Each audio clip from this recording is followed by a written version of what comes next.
Are you ready for lunch? Yes, I think I'm just standing in between. So I'll do it very quickly. Let me just get my clicker. It's gone to the washroom. You were left in the washroom, I guess. So, right, I've been tasked to speak about Bhutan. How many of you have heard of Bhutan? You have? Wow, that's great. The Prime Minister of Bhutan will be very happy.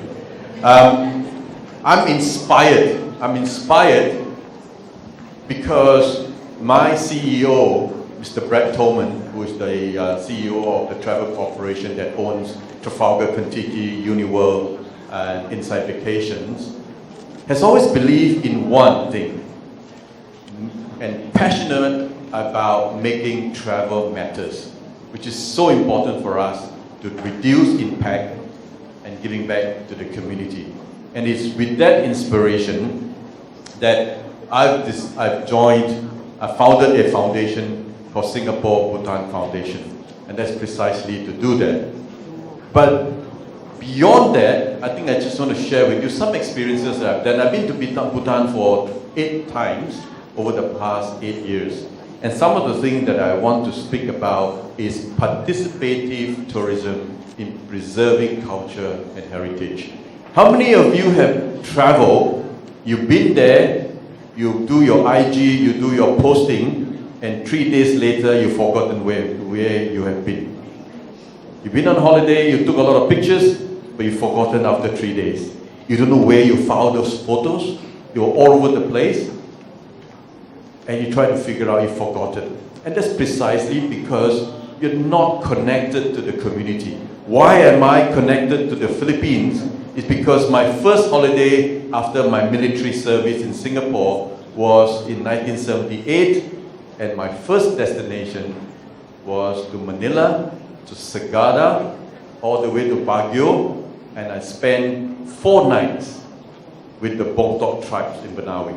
And that inched into my memory that Philippines was and still a beautiful country. And why didn't we tell the whole world about it? How many of you have, as the professor asked, how many have IG account?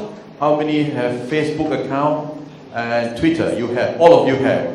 Now I just want you to do one thing for your country. Every day, post something about your community, about your country, and you multiply it by the number of students in this room, you are the future stakeholder of the Philippines. It's as easy as that. You're the future leaders. You don't have to spend millions putting fanciful advertisement, because you are the mouthpiece. Who better promote your heritage, your culture than yourself? Promise me you do that? Yes. Louder! Yes. And you got it. Okay? So that's very important to kickstart what we're going to discuss about preservation. Now, as I was just putting this last night, because I read about what people say what and what do they do and what they believe in. And this is one of the things that they say, for too long, tourism destinations have focused on growth in arrivals, number of beds, receipts and revenues and so on, and keeping up with competition.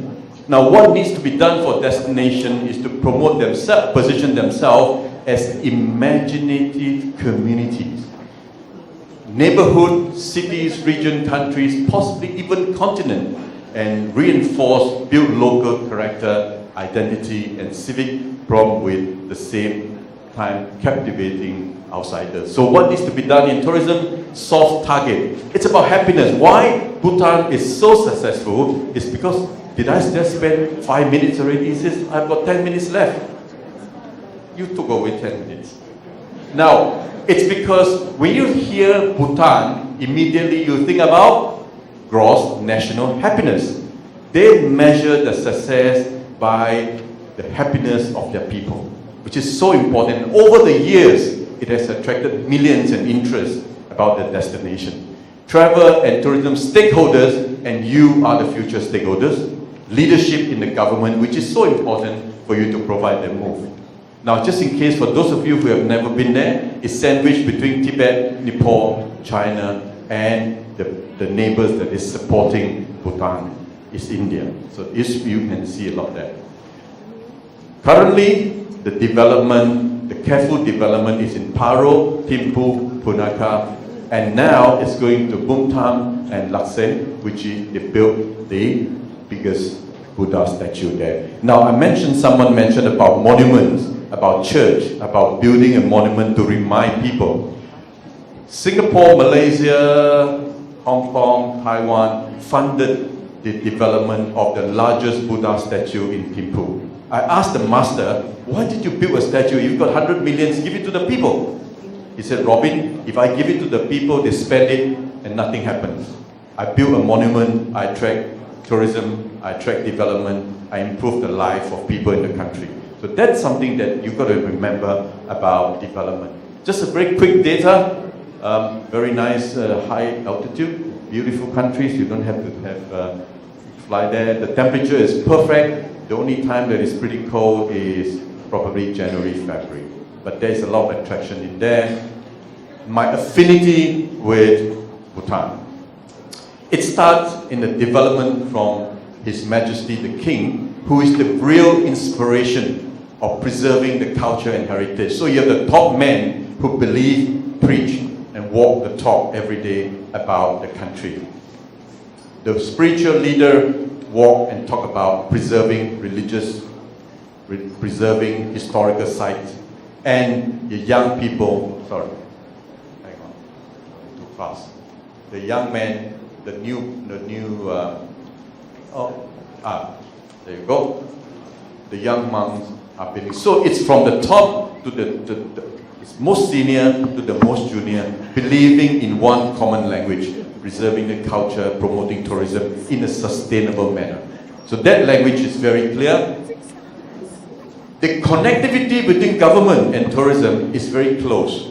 The Foreign Minister, Mr. Doje, is also the chairman of Tourism Council of Bhutan. So it has a true trade policy and understanding what needs to be supported.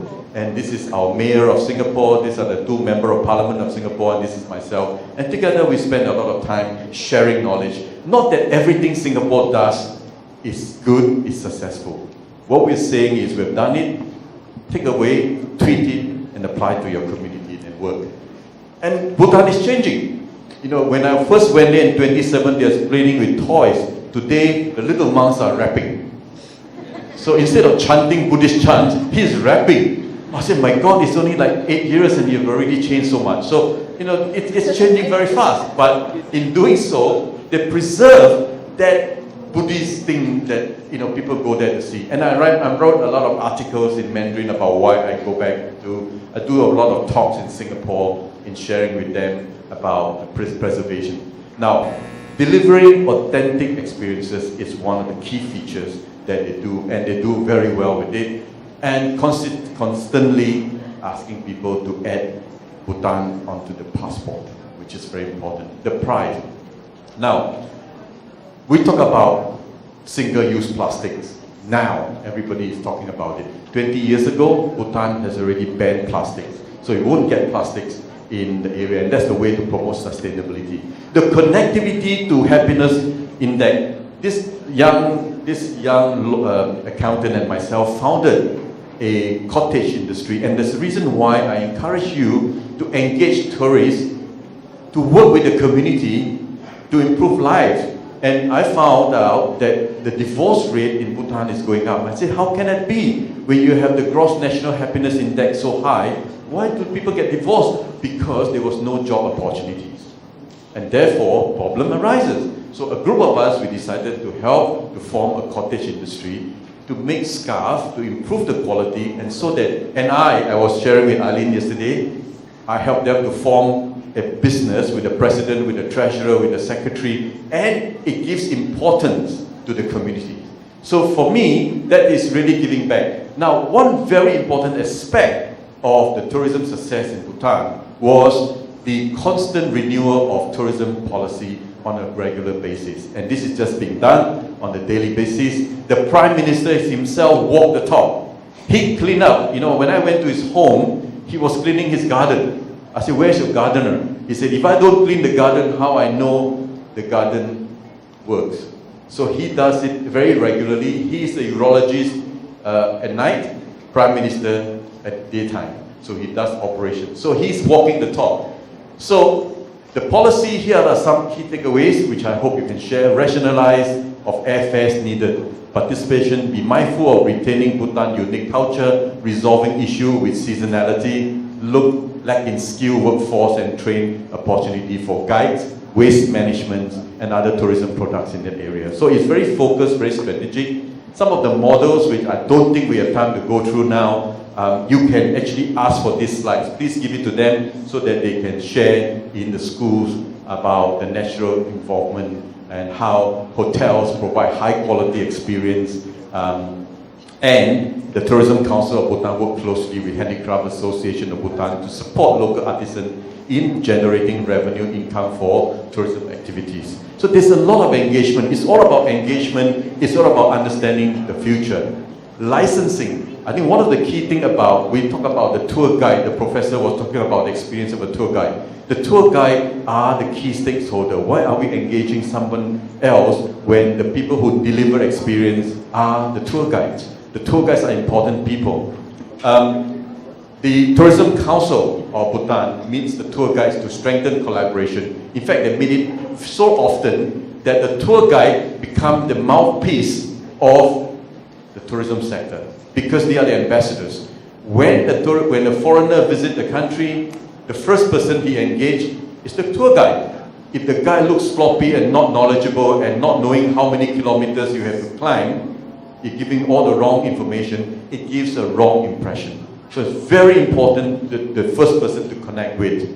Strengthening collaboration with stakeholders. This Chunji, he was my tour guide. He is a master of 5 languages.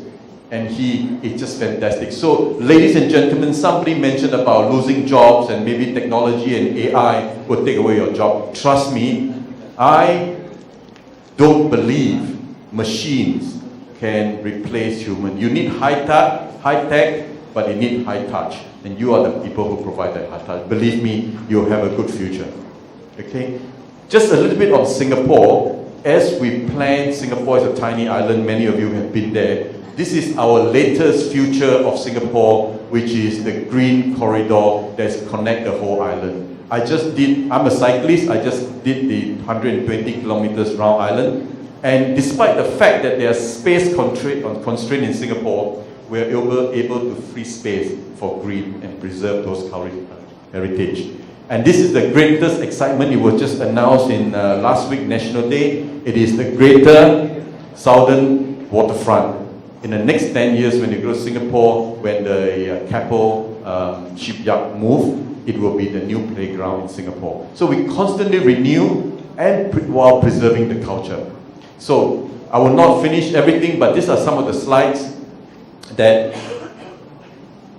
adding value and not taking away the quality of experience is Bhutan has a policy of minimum charge per day. So for every day you pay minimum charge $250 per day. And $65 goes to the government, the rest pay for your accommodation and your experiences there. And it's very sustainable. In fact, they're going to increase it to $300. We want quality tourists, not just quantity. So those are the few things that are quickly. It's a beautiful destination. I use the Singapore dollars. It's an Indian rupee equivalent, so it's $1 to 551. These are the projects that I have overseen from 2009 to 2015, and I was sharing with you about when you build this, you create a heritage, you create a tourism site, and business will flourish. Okay, time's up. For those of you who go there, please ascend the Tiger's Nest. It is scalable. It's a very interesting place to be. This is the Bhutan Parliament. We spend a bit of time in the Parliament hearing what the politicians are saying and how we can help them to put that together, and pure happiness. So I'll just go very quickly. I trained the election department of Bhutan so that because we have some years of experience in that, the election commissioner, and this is the industry that I have started there to improve the quality. So I stay connected. Tourists will always want to come back because they want to know how you have progressed. Don't leave them Let them have good time in your country and send them back and forget you forever. Make sure you have that connectivity. Then you get them back all the time. Okay? I do multimedia training with the monks. So the monastery do that. The kids are our future. I've spent a lot of time with the kids. So do make sure they have that. These are the school children. I teach them photography so that they can capture the imagination and the beauty of the country. Okay, some photography sessions. Very quickly, I'll just go through. Just give me 2 minutes. These are some of the most beautiful photos that you can take. So this is the National Day of Bhutan. Some countries, when you have the National Day, you display your armory, your aircraft, your tanks, and your soldiers. In Bhutan, the king and the queen and the parliamentarian were dancing with them on the parade square. It provides the unity of people. You know? So that's that. The beauty of the country is the people. It's changing very fast. You see people wearing jeans now. Right? When I went there, they were all wearing the traditional go and kira. Plenty of natural products produced. This is something that people pay 37,000 US dollars per kilo. It is the cordyceps. If you hear about it, it's more expensive than gold. Yeah, you pick it up. It's worms grow into the plant, and people use it for health. Okay, so attractions. This is the Buddha that is being built, and it just completed recently. People use it for pilgrimage, touring. Okay, so very quickly go through some of these things. So I encourage you to think more deeply when you engage, when you develop your country, how long sustainable, how you can engage the community to work with you, make them the stakeholders as you progress with it. Okay, so with that, I will stop here, but you can, for the students and those interested, please ask for the slides, and you can have and I have my email in there, my phone, you can speak with me. Thank you very much.